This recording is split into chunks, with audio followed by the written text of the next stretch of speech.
ಹುಣ್ಣಿಮೆಯ ಪೂಜೆಗೆ ಹೆಚ್ಚಿನ ಮಹತ್ವವಿದೆ. ವರ್ಷದ 12 ಹುಣ್ಣಿಮೆಗಳಲ್ಲಿ ಕೆಲವೊಂದು ಹುಣ್ಣಿಮೆಗಳು ಬಹಳ ಪ್ರಾಮುಖ್ಯತೆ ಪಡೆದುಕೊಂಡಿದೆ. ನಾಳೆ ಫೆಬ್ರವರಿ 24 ಶನಿವಾರ ಮಾಘ ಮಾಸದ ಹುಣ್ಣಿಮೆ ಬಂದಿದೆ.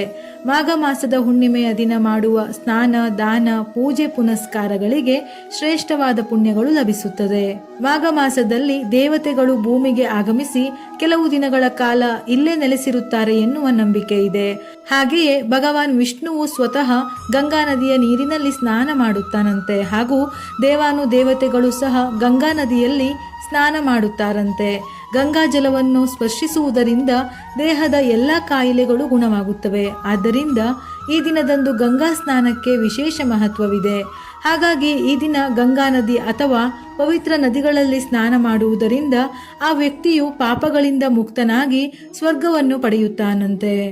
ನದಿಯಲ್ಲಿ ಸ್ನಾನ ಮಾಡಲು ಸಾಧ್ಯವಾಗದೇ ಇರುವುದರಿಂದ ಸ್ನಾನದ ನೀರಿಗೆ ಗಂಗಾಜಲವನ್ನು ಬೆರೆಸಿ ಸ್ನಾನ ಮಾಡಬೇಕು.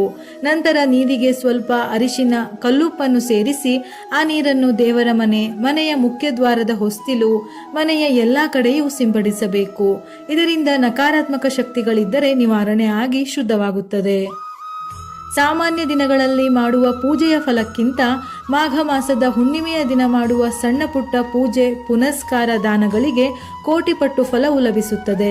ಈ ದಿನ ಲಕ್ಷ್ಮಿ, ವಿಷ್ಣು ಹಾಗೂ ಚಂದ್ರದೇವರನ್ನು ಆರಾಧಿಸುವ ದಿನ. ಅದರಲ್ಲೂ ಹುಣ್ಣಿಮೆಯ ದಿನ ವಿಶೇಷವಾಗಿ ಲಕ್ಷ್ಮೀ ದೇವಿಯನ್ನು ಆರಾಧಿಸಿ ಪೂಜಿಸುವುದರಿಂದ ಆರ್ಥಿಕ ಬಿಕ್ಕಟ್ಟಿನ ನಿವಾರಣೆ, ಧನ ಕನಕ ವೃದ್ಧಿಯಾಗಿ ಮನೆಯಲ್ಲಿ ಸಂತೋಷ ಮತ್ತು ಸಮೃದ್ಧಿ ತುಂಬಿರುತ್ತದೆ.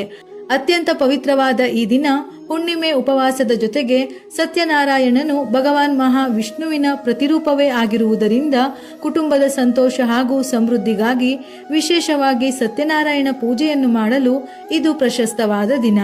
ಈ ದಿನ ಎಳ್ಳಿನ ಎಣ್ಣೆಯಿಂದ ದೀಪ ಹಚ್ಚಿದರೆ ತುಂಬಾ ಒಳ್ಳೆಯದು. ವಿಷ್ಣುವಿನ ಆರಾಧನೆಗಾಗಿ ವಿಷ್ಣು ಸಹಸ್ರನಾಮ ಪಠಿಸುವುದು ಅಥವಾ ಕೇಳುವುದು ತುಂಬಾನೇ ಶ್ರೇಷ್ಠ. ಇಲ್ಲವಾದರೆ ಓಂ ನಮೋ ಭಗವತೆ ವಾಸುದೇವಾಯ ಎಂಬ ಮಂತ್ರವನ್ನು ಪಠಿಸಿ. ಸಂಜೆ ಸೂರ್ಯಾಸ್ತದ ನಂತರ ತಾಯಿ ಲಕ್ಷ್ಮಿ ಬರುವ ಸಮಯದಲ್ಲಿ ಈ ದಿನ ಲಲಿತಾ ಸಹಸ್ರನಾಮವನ್ನು ಪಠಿಸಬೇಕು. ಸಕಲ ಇಷ್ಟಾರ್ಥಗಳು ಈಡೇರುತ್ತದೆ. ವಿಶೇಷವಾಗಿ ಹೆಣ್ಣು ಮಕ್ಕಳು ಪಠಿಸುವುದರಿಂದ ಮಾನಸಿಕ ಗೊಂದಲ, ದಿನನಿತ್ಯ ಆರೋಗ್ಯದಲ್ಲಿ ಕಾಡುವ ಸಣ್ಣ ಪುಟ್ಟ ಸಮಸ್ಯೆಗಳು ನಿವಾರಣೆ ಆಗುತ್ತದೆ. ಅರಳಿ ಮರಕ್ಕೆ ಹಾಲನ್ನು ಅರ್ಪಿಸಿ ಪ್ರದಕ್ಷಿಣೆಯನ್ನು ಹಾಕಿ ತುಪ್ಪದ ದೀಪ ಹಚ್ಚಿದರೆ ತುಂಬಾ ಒಳ್ಳೆಯದು. ಕಂಟಿಕ ಎಂಬ ಹಳ್ಳಿಯಲ್ಲಿ ಬಡ ಬ್ರಾಹ್ಮಣ ದಾನೇಶ್ವರ್ ತನ್ನ ಪತ್ನಿಯೊಂದಿಗೆ ಬದುಕುತ್ತಿದ್ದ. ಆತ ಭಿಕ್ಷೆ ಬೇಡಿ ಪತ್ನಿಯನ್ನು ಸಾಕುತ್ತಿದ್ದ. ಮದುವೆಯಾಗಿ ಬಹಳ ವರ್ಷಗಳಾಗಿದ್ದರೂ ಮಕ್ಕಳಾಗಿರಲಿಲ್ಲ. ಹೀಗಾಗಿ ಆತನ ಪತ್ನಿಯನ್ನು ಎಲ್ಲರೂ ಬಂಜೆ ಎಂದು ಹಂಗಿಸುತ್ತಿದ್ದರು. ಒಮ್ಮೆ ಊರಿಗೆ ಬಂದ ಸನ್ಯಾಸಿಯೊಬ್ಬರು ದಾನೇಶ್ವರ್ ದಂಪತಿಗಳ ಕೊರಗನ್ನು ತಿಳಿದು ಸತತವಾಗಿ 16 ದಿನಗಳ ಕಾಲ ಕಾಳಿಯ ಉಪಾಸನೆ ಮಾಡಲು ಸೂಚಿಸಿದರು. ಅದರಂತೆ ಪತಿ ಪತ್ನಿ ಇಬ್ಬರು ಶ್ರದ್ಧಾ ಭಕ್ತಿಯಿಂದ ಕಾಳಿಯನ್ನು ಪೂಜಿಸಿದಾಗ 16ನೇ ದಿನ ಕಾಣಿಸಿಕೊಂಡ ಕಾಳಿಯು ಇವರಿಬ್ಬರಿಗೂ 32 ಹುಣ್ಣಿಮೆಯ ದಿನ ತಪ್ಪದೆ ಉಪವಾಸ ಮಾಡಿ ದೀಪ ಹಚ್ಚಿ ಹುಣ್ಣಿಮೆಯ ವ್ರತ ಆಚರಿಸುವಂತೆ ಹೇಳಿದಳು.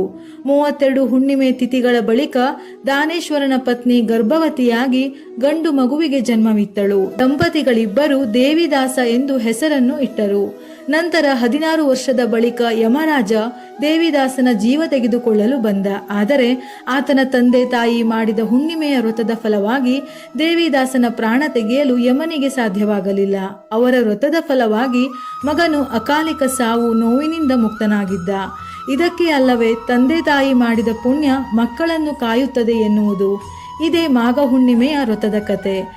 ನಾಳೆಯ ದಿನ ಈ ವ್ರತದ ಕಥೆಯನ್ನು ನೀವು ಹೇಳುವುದರಿಂದ ಅಥವಾ ಕೇಳುವುದರಿಂದ ಅದ್ಭುತ ಪುಣ್ಯ ಲಭಿಸುತ್ತದೆ. ವಿಷ್ಣುವಿನ ಪೂಜೆಗೆ ತುಳಸಿ ಇಲ್ಲವೆಂದರೆ ಆ ಪೂಜೆಯೇ ಅಪೂರ್ಣವೆಂದು ಹೇಳುತ್ತಾರೆ. ಹಾಗಾಗಿ ಹುಣ್ಣಿಮೆಯ ಪೂಜೆಗೆ ತುಳಸಿಯನ್ನು ಅರ್ಪಿಸಿ. ಬೆಳಗ್ಗೆ ಮತ್ತು ಸಂಜೆಯ ಸಮಯದಲ್ಲಿ ತುಳಸಿ ಗಿಡದ ಹತ್ತಿರ ದೀಪವನ್ನು ಬೆಳಗಿ. ಈ ದಿನದಂದು ಮಾಡುವ ಯಾವುದೇ ಸಣ್ಣ ದಾನವು ಕೋಟಿಪಟ್ಟು ಪುಣ್ಯವನ್ನು ಕೊಡುತ್ತದೆ. ಇಂದು ಮಾಡುವ ದಾನಕ್ಕೆ ಎಲ್ಲ ದೇವರುಗಳ ಆಶೀರ್ವಾದ ಸಿಗುತ್ತದೆ. ಶನಿ ದೋಷವಿದ್ದರೆ ಇಂದು ಚಪ್ಪಲಿಯನ್ನು ದಾನ ಮಾಡಿದರೆ ಜಾತಕದಲ್ಲಿರುವ ಎಲ್ಲಾ ಶನಿ ದೋಷಗಳು ನಿವಾರಣೆ ಆಗುತ್ತದೆ. ಕುಜ ದೋಷ ಇರುವವರು ಕೆಂಪು ಬಣ್ಣದ ವಸ್ತು ಮತ್ತು ಬಟ್ಟೆಗಳನ್ನು ದಾನ ಮಾಡಿದರೆ ಉತ್ತಮ. ರಾಹು ಕೇತು ದೋಷ ಇರುವವರು ಜೇನುತುಪ್ಪ ಮತ್ತು ಖರ್ಜೂರವನ್ನು ದಾನ ಮಾಡಬೇಕು. ಹಸಿದಿರುವ ಬಡವರಿಗೆ ಈ ದಿನ ಅನ್ನ ನೀಡಿದರೆ ಐಶ್ವರ್ಯ ಸಿಗುತ್ತದೆ. ಈ ದಿನದಂದು ಹಸುವಿನ ವಿಗ್ರಹವನ್ನು ದಾನ ಮಾಡಿದರೆ ಆರೋಗ್ಯದಲ್ಲಿ ಸಾಕಷ್ಟು ಚೇತರಿಕೆ ಕಂಡುಬರುತ್ತದೆ. ಹುಣ್ಣಿಮೆಯ ದಿನದಂದು ಚಂದ್ರನು ಗ್ರಹದ ಪ್ರತಿಯೊಂದು ಅಂಶದ ಮೇಲೆ ಸಂಪೂರ್ಣ ನಿಯಂತ್ರಣವನ್ನು ಹೊಂದಿರುತ್ತಾನೆ. ಹಾಗಾಗಿ ಈ ದಿನವನ್ನು ದೈವಿಕತೆಯ ದಿನ ಎಂದು ಕರೆಯುತ್ತಾರೆ. ಸಂಜೆ ಚಂದ್ರನಿಗೆ ನೀರು ಅಥವಾ ಹಸಿ ಹಾಲಿನಿಂದ ಅರ್ಘ್ಯವನ್ನು ಕೊಡಬೇಕು. ಇದರಿಂದ ಮಾನಸಿಕ ತೊಂದರೆಗಳೇನಿದ್ದರೂ ನಿವಾರಣೆ ಆಗುತ್ತದೆ. ವಿಡಿಯೋ ಇಷ್ಟ ಆಗಿದ್ದಲ್ಲಿ ಮರೆಯದೆ ಲೈಕ್ ಮಾಡಿ, ನಮ್ಮ ಚಾನಲ್ ಅನ್ನು ಸಬ್ಸ್ಕ್ರೈಬ್ ಮಾಡಿ. ಉಪಯುಕ್ತ ಮಾಹಿತಿಯೊಂದಿಗೆ ಮತ್ತೆ ಭೇಟಿಯಾಗೋಣ.